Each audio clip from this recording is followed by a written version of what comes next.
há vários anos, há exatamente 10 anos, eu rodo o país ensinando fisioterapeutas a raciocinar, fazer um diagnóstico diferencial e tratar o paciente utilizando o Dry-Needle. Minha gente, por que eu escolhi a epicondilite? Por que eu vim falar de epicondilite? Porque essa semana eu recebi 3 pacientes de epicondilite. Então é algo que a gente recebe muito paciente. E eu sempre ouvi durante a minha faculdade que a epicondilite era apenas para quem jogava tênis, para quem jogava frescobol. Eu já joguei frescobol, sei fazer meu backhand. E venho dizer pra vocês, eu joguei 1 ano tendo aula, não consegui competir, porque nessa época eu viajava muito, mas eu fiz 1 ano de aula certinho ali toda semana, às vezes 2 vezes na semana. E eu não desenvolvi epicondilite. Mas aí eu quero que você chegue e pense, será que desenvolve epicondilite apenas pacientes, pessoas, criaturas que jogam frescobol, que jogam tênis? Será que é desse jeito? Obviamente não. Ontem eu recebi um paciente advogado, contador, o cara tem várias funções, velho, e que trabalha digitando o dia inteiro. Ele não dirige, ele faz atividade física, ok, tá, mas ele não faz nenhum tipo de atividade que necessariamente teria que fazer um movimento que é direcionado para o momento da epicondilite, para a causa da epicondilite. Não é desse jeito. E aí que nesse momento a gente tem que abrir os horizontes e começar a pensar, e começar a sentir esse paciente, e começar a tentar entender o que está acontecendo na vida dele. O que está trazendo esse paciente para mim? E eu vejo muitos fisioterapeutas se confundindo, tentando entender o que está causando, que não é uma causa busca da causa fisiológica nem anatômica, é uma causa apenas social, circunferencial, que está influenciando a vida da pessoa. E lembrem-se que a coisa mais fácil é você conseguir chegar nessa relação e dizer, é porque você está jogando frescobol, é porque você está jogando vôlei, é porque você está fazendo tênis e isso está causando a sua epicondilite. Isso é algo mais comum da vida e isso é o médico que faz.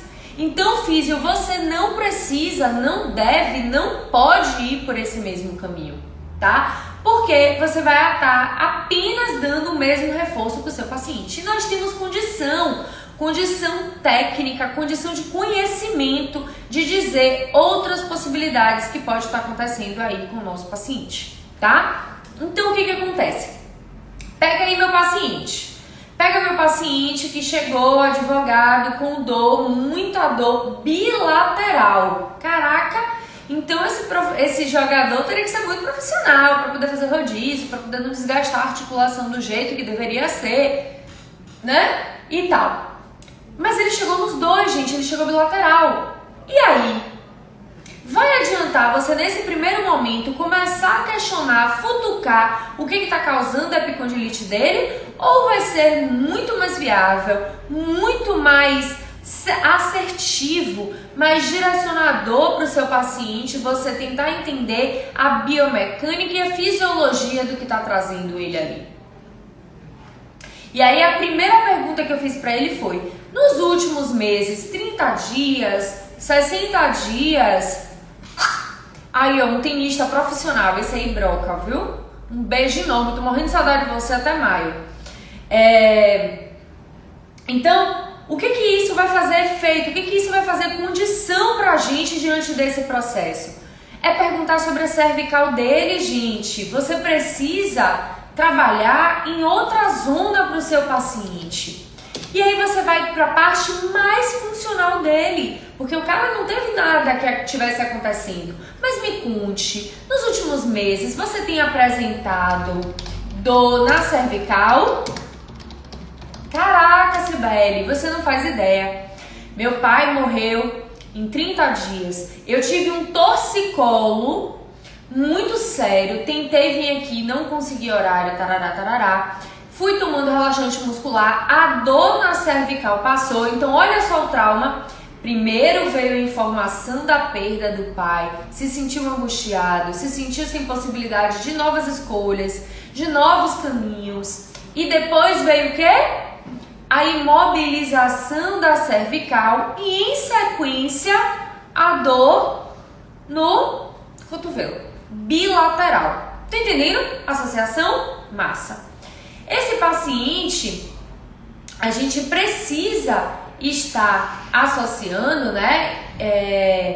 Avaliando, na verdade, o que pode estar mais associado. Então, vamos lá. Teve todo esse episódio, teve dor na cervical. Onde que você, físio, vai começar avaliando? Onde que você vai começar tratando?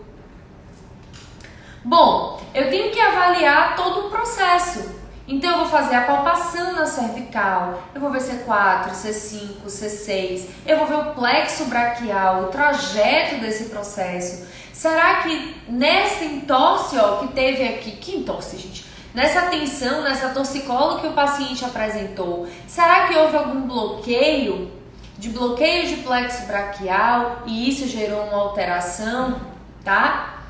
Nervo radial, nervo axilar, muito comum fazer liberação de nervo axilar. Ou seja, o que está acontecendo com esse meu paciente que tem algo mais mecânico e palpável? Você tem que começar de cima. Você precisa começar daqui. E aí as meninas aqui, ó, a Cris e a Isabela, que estavam no final de semana lá na minha aula da pós-graduação, viram eu falando que você tem que procurar. E teve uma colega delas que o colega não conseguia inserir a agulha. Não houve possibilidade de inserir a agulha. Respondo já, Mal. Não houve a possibilidade de inserção de agulha. Ela estava sentindo muita dor. Ele mudou, fez todas as possibilidades de inserção. Não ia. E aí eu fui lá em C5... C6, vi que tinha uma disfunção, comecei a fazer tração, manipulei a cervical, fui lá, voltei e fiz o agulhamento e a paciente melhorou muito. Então, olha como isso aqui que eu tô dando para vocês vai fazer uma grande diferença diante desse processo, tá? Vai dar um outro gás, uma outra emoção, um outro direcionamento, tá? Para você e para o seu paciente. Porque grave uma coisa, eu vou morrer falando isso. O seu paciente não quer saber qual é a técnica que você faz. O seu paciente quer o resultado. O resultado para ele é a melhora. Então dê seus pulos, vista sua roupa de sapo e entrega o que ele quer. Que é o resultado. Com as ferramentas. Mas aqui, ó, é que tá o principal. Então eu fui lá. Fui lá na cervical. Comecei a fazer a palpação e falei, olha, tem alguma alteração aqui. Já fiz a correção, mas eu quero uma ressonância da sua cervical para ver se também tem uma hérnia de disco.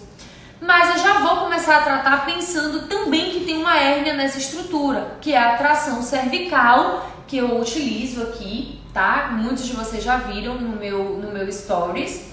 Então, eu utilizo essa tração para fazer uma descompressão, que é a melhor forma de tratar a hérnia de disco. Hoje, seguido de estabilização, trabalho de força, estabilização da musculatura cervical, tá?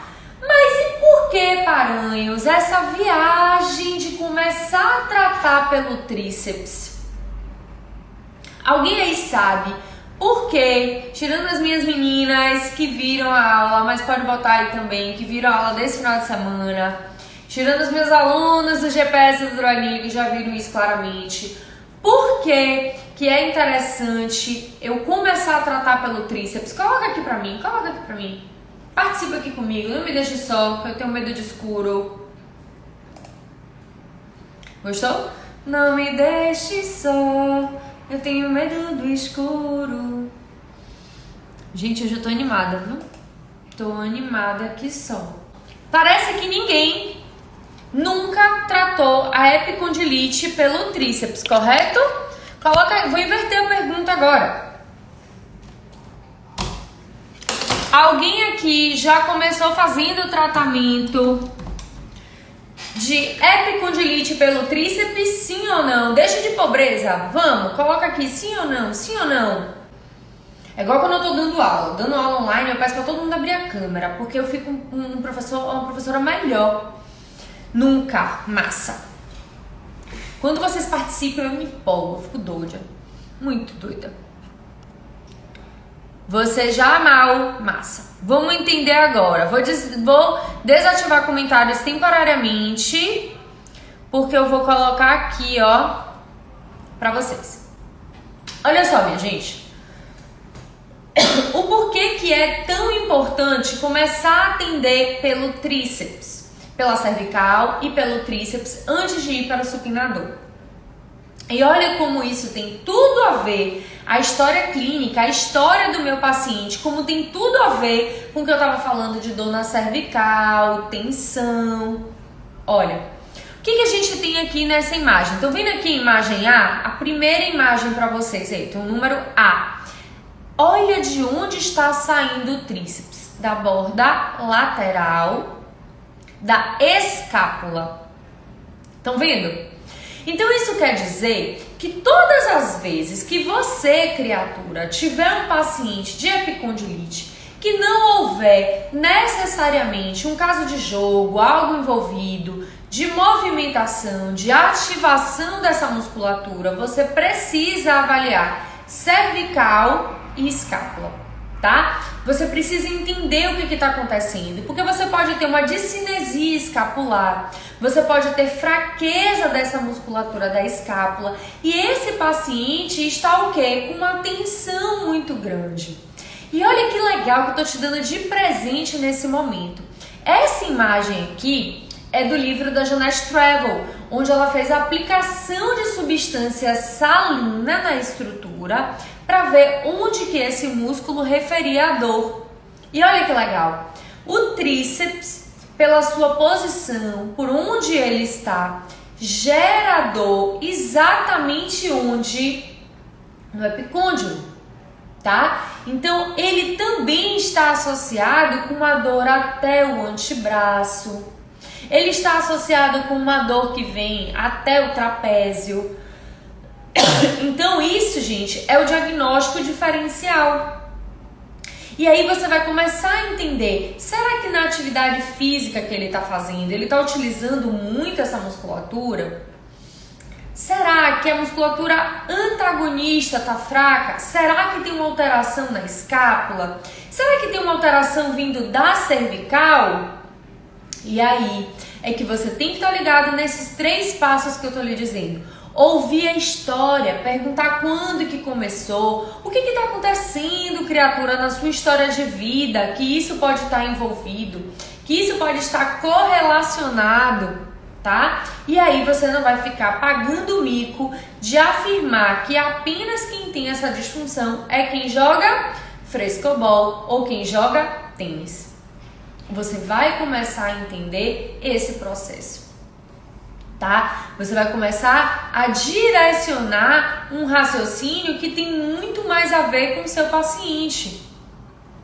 E aí você vai avaliar C5, C6, C7, T1, vai prescrever exercício para o seu paciente de mobilidade torácica? Sim, gente! Então, tratar a epicondilite, você tem que ir além, você tem que dar tudo que o seu paciente precisa e não ficar apenas no local. E não está apenas associada ao que precisa ser feito de um jeito pobre. Porque aí você não vai gerar resultado, tá? Olha como eu já puxei. Eu falei pra você do tríceps, eu falei pra você da cervical, eu falei pra você da escápula, eu fui falando várias possibilidades da realidade da vida do seu paciente. Eu não fui te dando meras possibilidades soltas, eu tô te mostrando a anatomia, estou te mostrando a fisiologia. E aí, qual seja a ferramenta que você utilizar para ter esse resultado, é preciso ter esse pulo do gato para você gerar. E olha, eu digo para vocês, o paciente entrou aqui ontem com 8 de dor e saiu com 2. Sibeli, mas o que além desse raciocínio você fez, você entregou para esse paciente para conseguir chegar num resultado de redução da dor? eu fiz o Dry Needling. Por que eu fiz o Dry Needling? Porque o Dry Needling me dá resposta de redução de concentração química em 1 minuto. Então, se eu sei que eu posso ter isso em 1 minuto, por que eu vou levar 10 minutos gastando meu dedo, massacrando o meu paciente sem gerar o resultado? Então, existe um GPS de músculos que você precisa trabalhar específico com um raciocínio. Eu digo sempre que colocar um tênis, passar um ultrassom no lugar onde dói é a coisa mais simples, não precisa ser fisioterapeuta. Você não precisa levar 5 anos estudando para conseguir gerar esse resultado. Agora, para gerar uma melhora real no seu paciente, e é isso que faz ele voltar, e preste atenção, resultado não significa zerar a dor do seu paciente, é gerar melhora. Gerar melhora no seu paciente é gerar resultado, tá? Ah, Sibeli, não foi uma melhora substancial. Ele não saiu de 8 e foi para 2. Ele saiu de 8 e foi para 6. Calma, criatura. Se você se você trabalhou apenas um músculo, é óbvio. Mas se você trabalhou, como eu tô falando aqui, a cervical do seu paciente, onde sai a inervação, se você trabalhou a torácica, se você trabalhou a escápula, se você trabalhou o diafragma, porque pode ter uma associação de víscera, sim, a víscera pode estar associada e é preciso saber o que é sintoma visceral e o que é sintoma muscular, para que você não perca tempo utilizando uma ferramenta que não vai te dar o que você deseja, tá? Não ter paciência é primordial, mas não perder tempo, gente, também é muito importante. Porque o tempo vai passando e você vai ficando o quê? Frustrado. Isso vai diminuindo a sua autoestima, isso vai diminuindo a sua energia. E tudo o que uma pessoa com dor, um paciente que procura fisioterapia precisa é de alguém feliz, é de alguém leve, é de alguém que abrace, é de alguém que traga ele para uma positividade. Tá? E isso frustra, e isso desce a sua entrega e o paciente percebe e ele acaba sentindo que você está perdido. Então, apresente tudo isso para o seu paciente, mostre aqui, eu viro o meu computador e mostre para ele o que eu vou fazer, mostre de onde sai o nervinho, porque eu percebi que só quando eu falava, eu não tinha um impacto positivo, resolutivo como eu queria. Eu via que as pessoas deitavam na maca e ficavam assim, tipo, que mulher louca é essa? A minha dor é aqui, a mulher tá aqui, sabe? Então eu senti uma certa desconfiança. Eu trabalho com cliente é desconfiado. E eu preciso, cliente e paciente, eles são a mesma coisa, né? E eu preciso que ele esteja atento e que tenha confiança no que eu estou dizendo. Então tem uma pergunta aqui, ó, no mal. Será que um problema no diafragma pode ser a causa também? Sim, mal, sim. Completamente, a gente tem todo um processo visceral que estaria envolvido, fígado, estômago, você tem a cervical, né, que pode estar influenciando também o diafragma, porque se você tem uma alteração na cervical, olha o que meu paciente falou, ele teve um torcicolo, ele teve um trauma, ele teve uma perda, né? Ele teve com certeza uma alteração do sistema nervoso autônomo, uma alteração na sua respiração, na sua musculatura. Então ele teve um todo ali envolvido diante desse processo. Eu não tenho dúvida que isso estaria envolvido e está envolvido de forma recorrente. E aí eu me lembro que eu tive uma paciente que ela tinha muita gente em casa, ela lavava muita roupa, estendia muita roupa. E ela tava com dor no cotovelo. E aí eu liberei o tríceps e falei assim, olha, agora a senhora precisa trabalhar força. Porque a sua dor piora quando? Ela se vai todas as vezes que eu vou estender roupa. Não era só um processo mecânico, existia também um processo de desgaste, ela tava revoltada porque a casa tava cheia. Porque ela tinha cada vez mais roupas para lavar, porque ela tinha cada vez mais contatos diante desse processo. Então entenda o que está acontecendo, ouça. A maior forma de confiança que alguém pode dar da sua vida é dar o corpo e dar a sua história, tá? Então escute, pontue algumas coisas, encaminhe, levante a bandeira de que essa parte emocional pode estar ali modulando o sistema nervoso dele, que pode estar gerando tudo que está acontecendo, né, agravando o processo que tem uma alteração mecânica. Então, sempre que eu vou tratar uma epicondilite, eu faço esse raciocínio que eu estou entregando para vocês e eu faço o exercício de mobilidade torácica, faço avaliação da cervical para ver se a causa está na cervical, trabalho estabilização da cervical, trabalho fortalecimento de tríceps. Então, ou ele faz aqui comigo, eu direciono um tempo, aqui na minha clínica eu tenho um ginásio para fazer apenas o fortalecimento. Então, eu trabalho diante desse processo para gerar esse equilíbrio para o meu paciente aí, tá? Meu Deus, 1h58, tem um paciente já. E aí? E agora? Conte-me. Ana! Me conte. Ficou mais claro o raciocínio agora para trabalhar a epicondilite? Entenderam os caminhos e os processos que eu fiz? Eu quero que vocês façam. Busquem o paciente de epicondilite que chegar para você ou alguém que chegar sem o diagnóstico dizendo que está com dor, tá? Façam esse raciocínio, sigam essas áreas que eu estou falando, da cervical, da torácica, do tríceps e depois me conta se teve resultado. Me conta, vai lá no direct, eu adoro conversar, vai ser o maior prazer. E se ficou alguma dúvida para você, se é algo que você deseja que eu deixe mais claro, me manda aí no direct, é sempre um prazer te ajudar. Para você que vai ver esse vídeo depois no YouTube, aquele beijo de manhã, muito bom ter você aqui. Não se esquece, criatura, tá aí sem fazer nada? Se inscreve, ativa o balagandã, que isso é importante pra gente.